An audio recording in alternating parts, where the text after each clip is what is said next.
Welcome to a special edition of Jesus or Muhammad, where today we will examine what Islam really teaches about Allah and Jesus. We will take a look at the teachings of Islam and determine if the Allah of Islam has helped make Christianity the world's most dominant religion. With us today we have David Wood, who will take us through some facts about the Quran and some facts about history to determine if and how Islam has deceived billions of people through its rejection of the death and resurrection of Jesus Christ. David, welcome to the show. Why don't you give us a brief introduction on the so-called deception of what Islam teaches about God and the importance about discussing such an issue? All right, thank you, Summer. And yes, the issue before us is mainly that Muslims claim that Christians have a distorted or perverted view of God, that we disrespect God by what we say about Jesus, things of that nature. Yet when we look a little bit deeper, we find that Islam actually insults and blasphemes God and insults Jesus as well through its teachings. Now, what we're going to go over right now, we're going over facts. We're going to go, I'm only going to appeal to two things. One, facts about what the Quran teaches, and two, facts about history.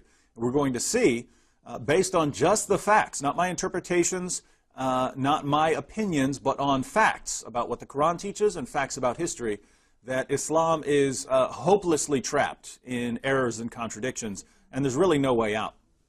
So let's examine these facts, and if you disagree with anything I'm saying, please call in and show me where I've made an error. So fact number one, I'm going to list 10 facts here. Fact number one, according to the Quran, Jesus was a messenger of God and a prophet of Islam. Islam teaches Jesus was a prophet and messenger of Islam. No, shouldn't be any disputes there. Let me read to you a couple of passages. In Surah 19, verses 23 through 26, we read, and the throes of childbirth compelled Mary to betake herself to the trunk of a palm tree. She said, "Oh, would that I had died before this and had been a thing quite forgotten." Then the child, Jesus, then the child called out to her from beneath her, "Grieve not, surely your Lord has made a stream to flow beneath you, and shake towards you the trunk of the palm tree, it will drop on you fresh ripe dates. So eat and drink and refresh the eye." Just a few verses later, verses 30 through 33, Jesus says, "Surely I am a servant of Allah. He has given me the book and made me a prophet. And he has made me blessed wherever I may be, and he has enjoined on me prayer and porate so long as I live, and dutiful to my mother, and he has not made me insolent, unblessed. And peace on me on the day I was born, and on the day I die, and on the day I am raised to life." So Jesus here, and in many other passages, if you'd like to look them up, you can look up Surah 42:13, you can look up Surah 43:59, and the verses that follow.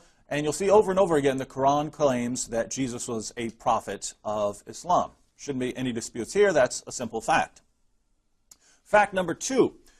According to Islam, Jesus won a number of followers who were Muslims. Jesus didn't just preach and no one listened to him. Jesus preached and people believed his message and became Muslims. This is a simple fact about what Islam teaches. Let me show you that I'm correct here. In Surah 3:52 we read, when Jesus found unbelief on the part of the Jews, he said, "Who will be my helpers to the work of Allah?" The disciples said, "We are Allah's helpers. We believe in Allah, and do thou bear witness that we are Muslims." Here, Jesus' followers are saying, "We're Muslims." Surah 5, verse 111. "And behold, I inspired the disciples of Jesus to have faith in me and my messenger. They said, 'We have faith, and do thou bear witness that we bow to Allah as Muslims.'" So Jesus didn't just preach, and he wasn't completely ignored by the people around him. He won followers in the first century who were Muslims, considered themselves Muslims, acted like Muslims, believed as Muslims, practiced as Muslims. Shouldn't be any dispute here. Fact number three. In the Quran, Allah promises Jesus that his followers would be superior to unbelievers until the day of resurrection. Notice what this says. It doesn't say Jesus is going to win followers and they're immediately going to be corrupted by the Apostle Paul or something like that. It said these followers are going to be victorious and superior to the day of resurrection. Read Surah 3:55. "Behold, Allah said, O Jesus, I will take thee and raise thee to myself and clear thee of the falsehoods of those who blaspheme. I will make those who follow thee superior to those who reject faith to the day of resurrection. Then shall ye all return unto me, and I will judge between you of the matters wherein ye dispute. So, Jesus' followers, the people who are around him claiming that they are Muslims, would, according to Allah's promise, be victorious and superior to those who reject Jesus until the day of resurrection. Fact number 4, this will be a historical fact. If there were any first century Jews who converted to Islam at the preaching of Jesus, they didn't last very long. How do we know this? Well, we have no record of any first century followers of Jesus, or second century followers of Jesus, or third century followers of Jesus, or fourth or fifth century followers of Jesus who were Muslims, who believed what Muslims believe, who practice as Muslims believe. We have no record. So if they did exist, if you say, well, maybe they were all lost, maybe they all disappeared, something like that, fine, you can believe that if you want, but it's a simple fact that if they did exist, they disappeared rather quickly, because we don't have a shred of evidence anywhere that they ever existed. We have no records of them. So all I'm saying here is, if they did exist, we don't have any records, so they must have disappeared pretty quickly. Fact number 5. According to the Quran, Allah helped Jesus' followers gain the upper hand over the Jews. Allah helped Jesus' followers gain the upper hand over the Jews. Let's read in the Quran, Surah 61, verse 14. O you who believe, be helpers in the cause of Allah. As Jesus, son of Mary, said to his disciples, who are my helpers in the cause of Allah? The disciples said, we are helpers in the cause of Allah. So a party of the children of Israel believed, and another party disbelieved. Then we aided those who believed against their enemy, and they became uppermost. So, what this passage is saying, some of the Jews rejected Jesus, and some of the Jews believed in Jesus. These were his good Muslim followers.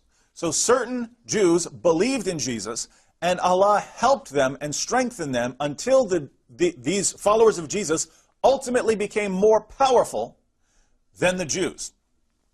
So there shouldn't be any dispute here. The Quran teaches that Allah helped Jesus' true followers until they became more powerful than the Jews. No dispute here. Fact number 6. The only followers of Jesus who ever became more powerful than the Jews were Christians who believed in Jesus' death, resurrection, and deity. Let me read that again. The only followers of Jesus who ever became more powerful than the Jews were Christians who believed in Jesus' death, resurrection, and deity. What do I mean here?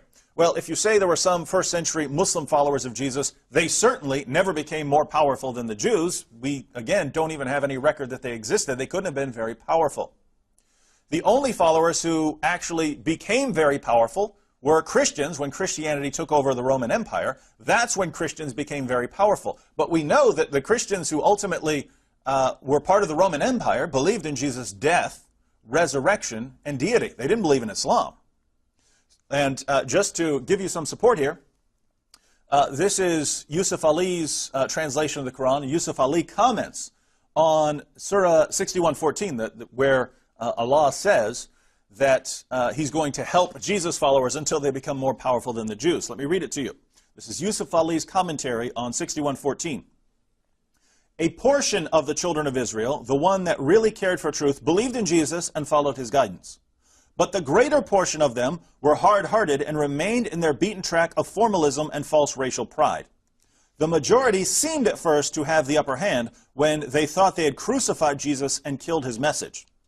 But they were soon brought to their senses. Jerusalem was destroyed by Titus in AD 70, and the Jews have been scattered ever since. The wandering Jew has become a byword in many literatures. On the other hand, those who followed Jesus permeated the Roman Empire, brought many new races within their circle, and through the Roman Empire, Christianity became the predominant religion of the world until the advent of Islam. What does Yusuf Ali say about what Surah 61:14 means? He says that when it says that when Allah declares that the followers of Jesus would ultimately overpower the Jews, this is referring to Christians who permeated the world, took over the Roman Empire, and so on. But we know what those Christians were teaching. We have records from them. We have writings from them. We know what the Orthodox position was during that time. They believed in Jesus' death, resurrection, and deity. So, keep in mind here, according to the Quran, pay attention to where we're going, according to the Quran, Allah is strengthening the true followers of Jesus until they become dominant. But the followers who became dominant believed in Jesus' death, resurrection, and deity.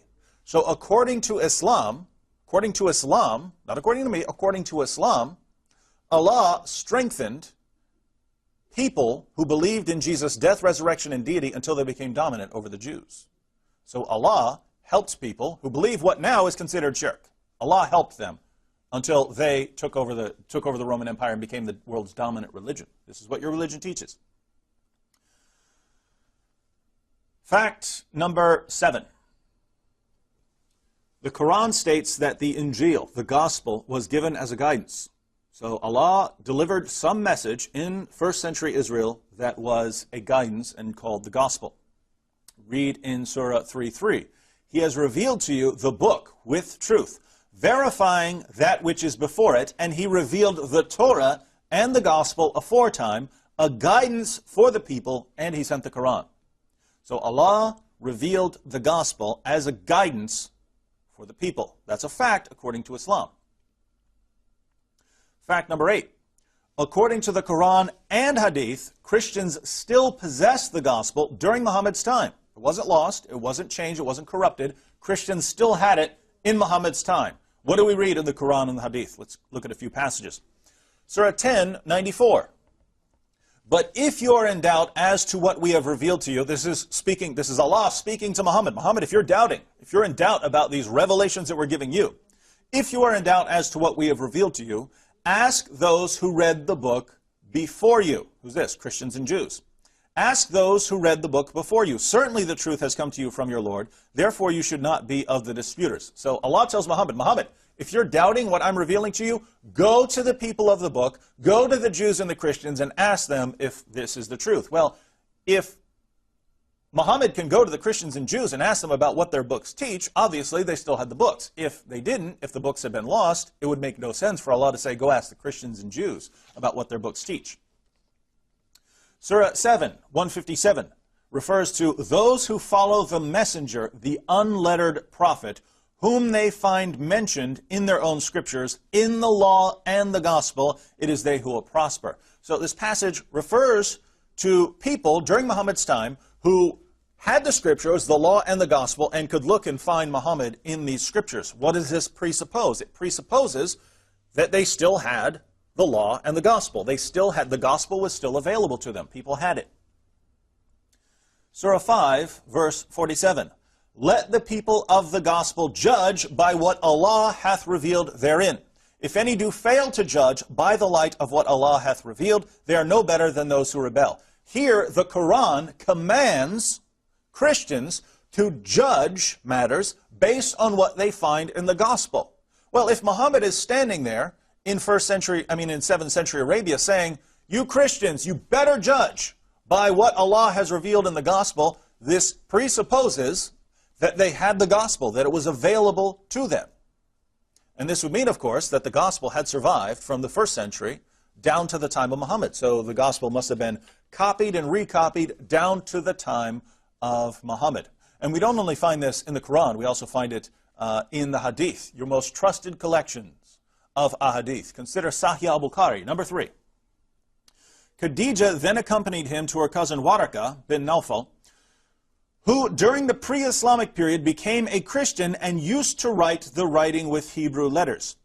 He would write from the gospel in Hebrew as much as Allah wished him to write. So Khadija's cousin, Waraka, used to write down the gospel. He used to translate the gospel, make copies of the gospel. If he's making copies or translating, this presupposes that he had the gospel, that it was still available in Muhammad's time. So there's no disputing that the gospel still existed in the time of Muhammad. 2 more facts. Fact number 9. If there was a first century gospel fundamentally different from the New Testament gospels, it was corrupted immediately or lost. It must have been. Follow me now. We don't have any gospel for the first 6 centuries that matches with what Islam claims. We don't have it. So the only thing Muslims can say is either it was lost, we just don't have it anymore, it disappeared, or it was corrupted. In other words, what we have in the Bible was originally the gospel, but over the centuries it was corrupted, changed, altered, and so on. But what you should regard as a fact here is we don't have any book that matches up with what Islam teaches. We don't have any book that goes back to the first century that matches what Islam teaches. So you only have two choices here. One, the book still exists, but it's been corrupted, something like the Bible. You would say that about the Bible. Or two, the book's just completely lost and the Bible doesn't actually go back. The Bible is not the gospel, not even a corrupted version of the gospel. The Bible is something different, and the true gospel was just lost. So the only options here are either the book was lost or it was corrupted. But if you disagree with me, then all you have to do is say, here's the gospel. Here's what Muhammad was talking about. And I invite you to show me anything that looks like the gospel going back to the first century. So that's a fact. If there was a first century gospel, fundamentally different from the New Testament gospels, it must have been corrupted immediately or lost. Fact number 10. According to the Quran, Allah tricked the Jews into believing that they had crucified Jesus. So where did Christian belief in Jesus' death arise? Where did it come from? According to Islam, Christians believe in Jesus' death on the cross because Allah tricked people into believing that Jesus died on the cross. So let me read what the Quran says, Surah 4, 157 and 158. They, talking about the Jews, they said in boast, "We killed Christ Jesus, the son of Mary, the messenger of Allah. But they killed him not, nor crucified him. But so it was made to appear to them, and those who differ therein are full of doubts with no certain knowledge, but only conjecture to follow. For of a surety they killed him not, nay, Allah raised him up unto himself, and Allah is exalted in power and wise." So, according to this passage, people believed that they were crucifying Jesus, but they didn't actually do it. Now, how do Muslims interpret this verse? Well, there are two main interpretations. One, Allah replaced someone, Allah put someone else on the cross, and disguised that person to make him look like Jesus, so that everyone thought that they were crucifying Jesus when they really weren't. And the other interpretation, which is more recent, but it's what we call swoon theory or apparent death theory, namely that Allah did allow Jesus to be crucified, but he miraculously sustained Jesus so that everyone thought that he was dead when he really wasn't dead. Notice that either way, Allah tricked people into believing that Jesus was dead. So if he disguised someone else, if he took Judas and made him look like Jesus, then Allah tricked people into believing that Jesus was dead on a cross. Or if Allah miraculously kept Jesus alive, but kept him from dying until people believed that he was actually dead when he wasn't, then Allah still tricked people. Either way, Allah is the source of the belief that Jesus died on the cross. And according to the Quran, the Jews believe that Jesus had been crucified because Allah tricked them. Well, where did Christians get the idea? Because Christians came to believe that Jesus died on the cross too. Well, it must have been when Allah tricked everyone into believing that Jesus died on the cross. So there's no way around this. According to Islam, it's a fact that belief in Jesus' death on the cross, which is essential to Christianity, that belief was started not by the Apostle Paul corrupting Christianity, not by someone else corrupting Christianity. That belief was started by Allah himself. So everything I've said, those 10 facts, so the 10 facts that I've just given you, are all either facts about what the Quran teaches, or they're facts about history. They're facts of history, indisputable facts of history. For instance, if Jesus had followers who were first century Muslims, they didn't last very long. Why? Because we had no record of them. If there was a gospel that matches what Islam teaches, it must have been corrupted or disappeared. Why? Because we don't have any. It's a simple fact of history. We don't have any book that matches that. So everything I've said so far is a fact about Islamic teachings and facts of history. And what we'll see throughout this program, as Muslims are free to challenge and so on, this raises a number of problems. Assuming that the Muslim view is correct, what happened to Jesus' Muslim followers? That's a question that has been posed to Muslims that has gone unanswered. So if you'd like to call and give us an answer, call us in the studio. We're live at 248-416-1300. Would you like to comment on that real quick before we take your call? Yeah, yes, this is just a massive problem. Look, consider the facts that we've gone over. One, according to Islam, Jesus had first-century Muslim followers. We have no record of these Muslim followers ever existing, so something must have changed and corrupted their belief. Well, what could have corrupted their belief? What did these Christians come to believe? That Jesus died on the cross for them.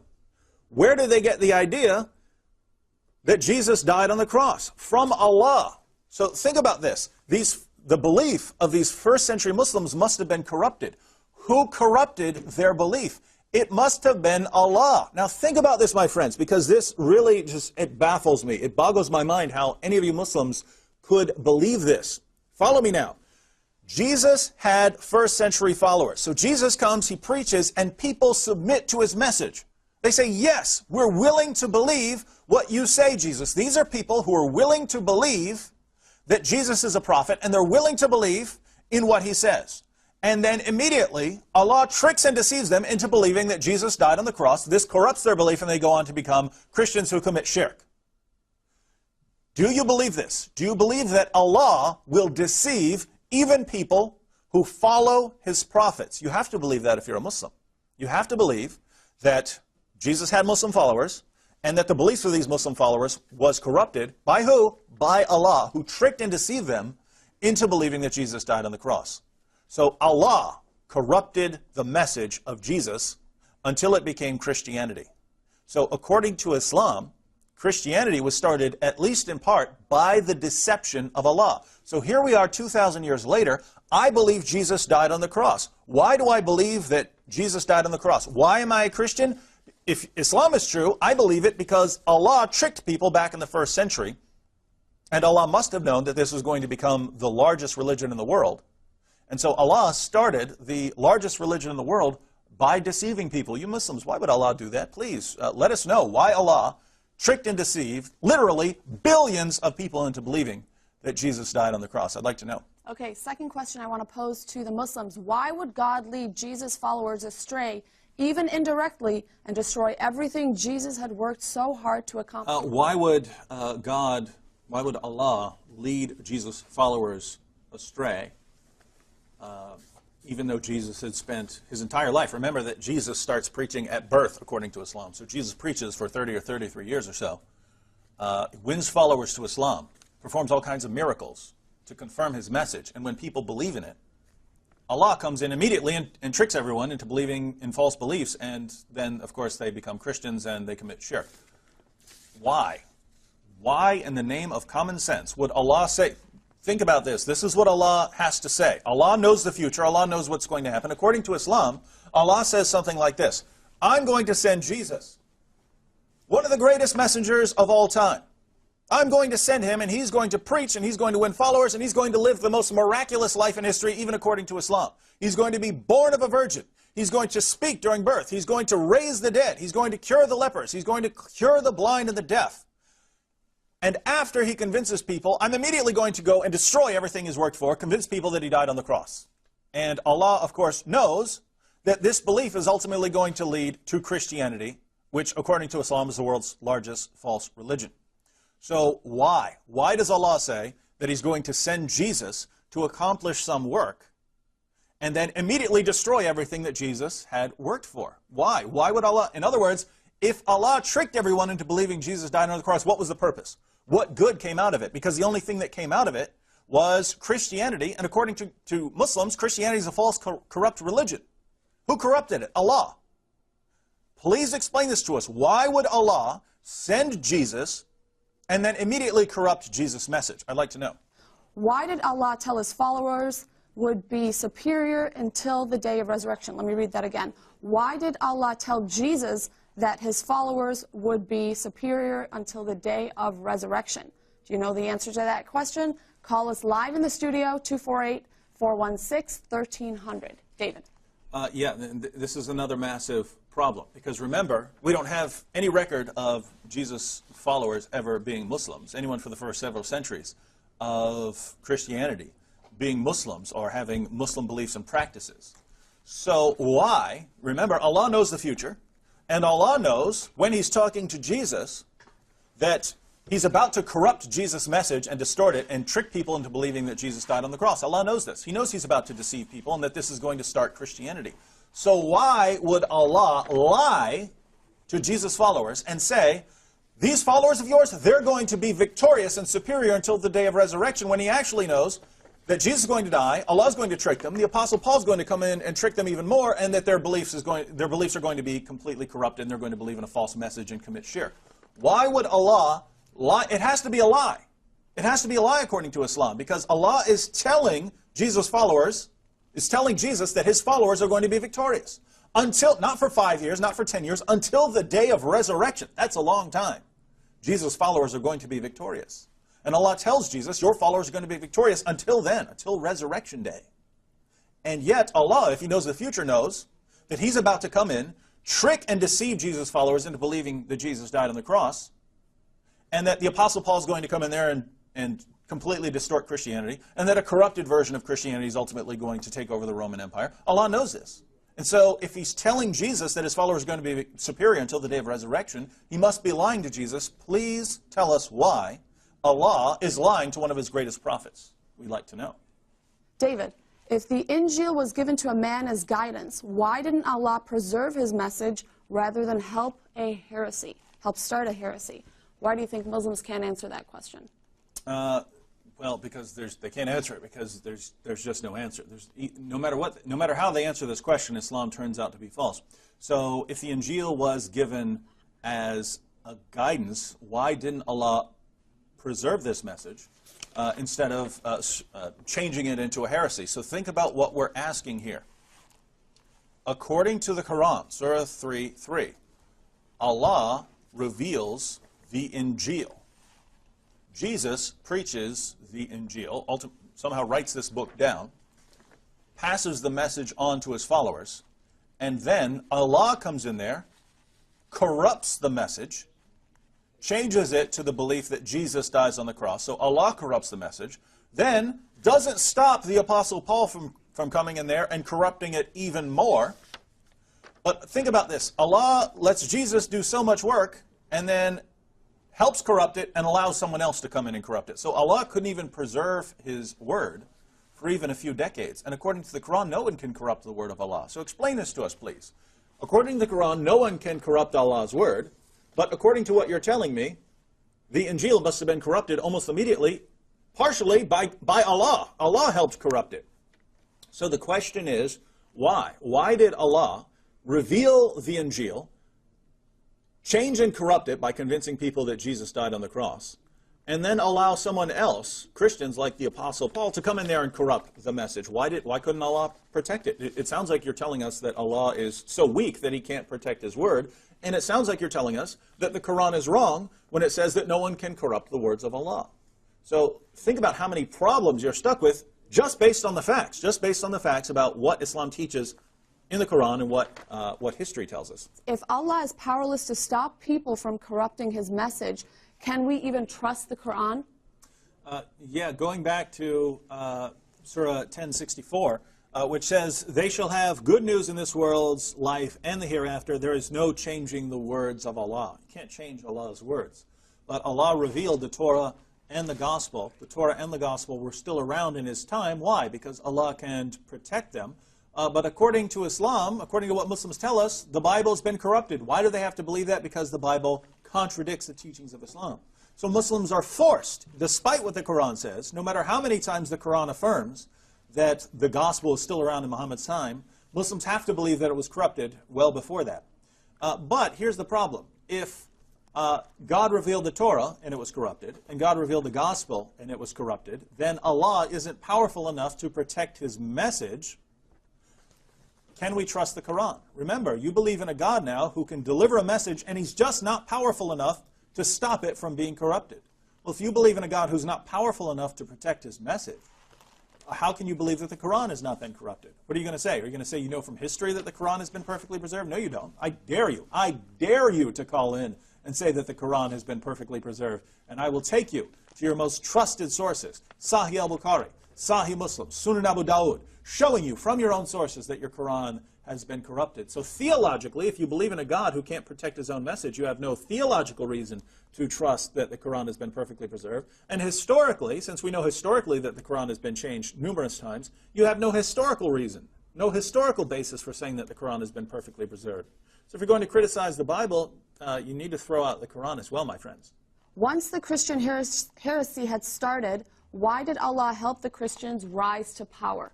Now, think about this. According to Islam, Jesus presented a message, and that message was Islam. Then Allah came along, corrupted the message by getting people to believe that Jesus died on the cross when he didn't. And someone else came along, the Apostle Paul, for instance, and he corrupted the message even further. So, in the first century, the message is already corrupted by belief in Jesus' death, resurrection, and deity. But does Allah stop these heretical views? Does he correct them and make sure that the true followers of Jesus, that they become dominant? If you're a Muslim, you have to believe that the message was corrupted, and then Allah helped the message spread and become dominant. Remember, according to the Quran, Allah helped the followers of Jesus until they became uppermost over the Jews. Well, when did the followers of Jesus become more powerful than the Jews? When Christianity became dominant in the Roman Empire. But by that time, the message was Jesus died on the cross for sins, he rose from the dead, and he claimed to be divine. So the people that Allah helped, the people that Allah helped become dominant are the ones who are spreading this false heresy according to Islam. Allah didn't help the followers of Jesus who believed in Islam become powerful enough to take over the Roman Empire. No.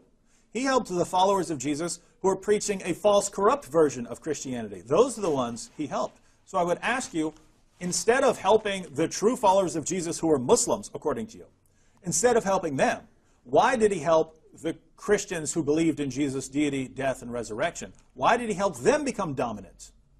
Why? Why would he help people who are spreading false beliefs, shirk, and heresy? Why? What is your God thinking? I want to know. If Allah deceives people who follow his prophets, how do Muslims know that he isn't deceiving them? Your comment. This is a very important question, because you Muslims believe in a God who deceives people, even deceives people who follow his prophets. Follow me now. According to Islam, Jesus won followers. Those followers agreed with Jesus, and they testified that there's only one God and that they are Muslims. So Jesus had Muslim followers. These Muslim followers of Jesus came to believe that he died on the cross.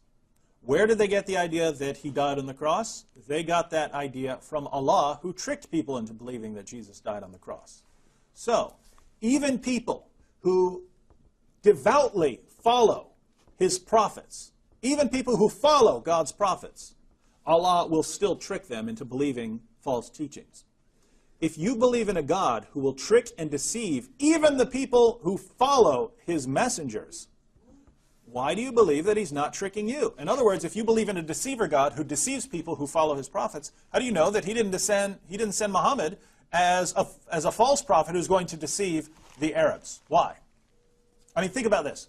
You believe that Allah deceived the Jews. Why? Because he just doesn't like the Jews? Well, if you're going to say that, Allah deceived the Jews because he just doesn't like Jews, well, think about this. The Arabs, they're rejecting the gospel, they're rejecting his message. If you believe in a God who deceives people for no real reason other than he just doesn't like them, how do you know Allah didn't like the Arabs and so he sends them a false prophet to keep them deceived? Once you have a God who deceives people for no reason, I don't know how you can trust anything, even the revelations that you think are from God. Since Allah deceived people about Jesus, and since he couldn't protect the rest of Jesus' message, what did Jesus ultimately accomplish? Allah couldn't protect the message of Jesus. Remember that even according to Islam, Allah helped corrupt the message of Jesus by influencing people and convincing them that Jesus died on the cross. And when people like the Apostle Paul came and corrupted Islam, according to what Muslims tell me, Allah just couldn't protect that message. So the question is, what did Jesus really accomplish according to Islam? Muslims, call in and tell me, what did Jesus get done? What did he ultimately accomplish? If you're a Muslim, you have to say he didn't accomplish anything. You might say he preached for 33 years, but what did he do that lasted? He didn't do anything that lasted. The only two sorts of people who are around later in the first century are people who are rejecting him. They're guilty of rejecting one of Allah's messengers, or people who are bowing down, calling him Lord, and saying he died on the cross for their sins. They're guilty of believing in a corrupt version of what Jesus told them. But we don't have anyone later in the first century, after Allah tricked everyone into believing that Jesus died on the cross, we don't have anyone who's believing in the pure message of Jesus. So what did Jesus accomplish? No matter what Jesus did during his life, Allah immediately came in and tricked people and corrupted the message. And then the Apostle Paul came in right after that, corrupted the message even more, and there's just nothing left of Jesus' work. Jesus' followers were committing shirk and calling him Lord and saying he died on the cross for their sins. And those who rejected Jesus, they were guilty too. So what you have in Islam is, at the end of the day, you're telling me that Jesus, the word of Allah and a spirit from him, who was born of a virgin, who lived the most miraculous life in history, who had a miraculous end to his life because he's raised to Allah, accomplished absolutely nothing. And what you're really telling me is Jesus did nothing. So even though Muslims claim, we have this high view of Jesus, we really respect Jesus, if you follow it through, if you follow Islam's teachings about Jesus through to the logical conclusion, you dishonor and disgrace Jesus by saying that he didn't do anything that lasted. And you insult a man you claim to believe in. David, why don't you sort of sum everything up for us, what we've been talking about today? How does all of this compare with the Christian view? And that's the key question, because Muslims are constantly criticizing the Christian view, saying we've got problems, we're blaspheming, we're committing shirk, we've got problems, and they've got the correct view. But think about the facts that we've presented about what Islam teaches and the Islamic view that results from all of this, and compare this with the Christian view. Muslims claim that they have the true view of God, that they have the correct view. They have a very high view of God, and they respect and honor God. But they believe in a God who deceives people for no reason. Remember, there's no reason for Allah to deceive the Jews or to deceive Jesus' followers. There's no reason for Allah to do that. Nothing good came of it. Why did he do it? So Allah deceives people for no reason. Allah starts false religions. Remember, Christianity couldn't have started without belief in Jesus' death. Where did belief in Jesus' death come from? It came from Allah tricking and deceiving people. So Allah tricks and deceives people for no reason. He starts false religions. He overthrows the work of his prophet. Remember, Allah sends Jesus, gives him a virgin birth, has him speaking right after birth. He lives the most miraculous life in history. Allah raises him to himself, and then Allah destroys everything Jesus worked for, overthrows the message, and corrupts the message of Christianity, and deceives Jesus' followers, again, for no reason. And Allah is powerless to protect the message. So the Quran says that no one can corrupt Allah's words, and yet Allah reveals the Injil, and then the message is corrupted by Allah and other people like the Apostle Paul. So Allah just can't protect his message. This is the God you're proclaiming to us. A God who deceives people for no reason, who works against his own prophets, and who's so powerless, who's so weak, that he can't even protect the message that he has revealed. And what do you say about Jesus? Muslims say, we have the correct view of Jesus. We have a really high, respectful view of Jesus. But they believe that he ultimately accomplished absolutely nothing. He didn't accomplish anything that lasted.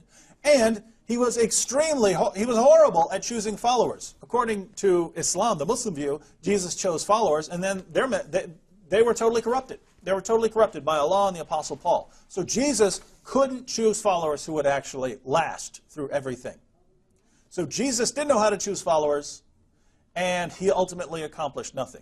Compare this with the Christian view. Of course, the one true God is powerful enough to send his message, and if he sends a message, it's going to accomplish the purpose that he sends it for. He's not going to turn around and corrupt his own message. He's not going to allow someone else to come along and corrupt his message. God is going to protect the message, and it's going to accomplish what he sends it for. If God sends Jesus to die on the cross for sins, that's what's going to happen. No one's going to conquer or overthrow that message. The message is going to be successful. According to Christianity, God was successful. His will was done every step of the way. God sends Jesus into the world. Jesus does exactly what he's commanded to do. He fulfills it perfectly. While he's here, he chooses followers who are going to carry his message on to the end of the world. He rises from the dead, he appears to them, and they go to their deaths, passing on the message of Jesus' death, resurrection, and deity, which was what God wanted them to do. So according to Islam, God is a deceiver. He's weak. He can't protect his message. He corrupts the message of his own, of people who believe in him and people who follow his prophets. According to Christianity, God is victorious every step of the way. Jesus is victorious every step of the way. Islam, at the end of the day, is an insult to God. It's blasphemy against God. It's an insult to the Lord Jesus Christ. And Christianity affirms God's power, his love. It presents God as completely victorious every step of the way, and it presents a Jesus who did exactly what he was sent to do, and whose message has been passed on to this very day.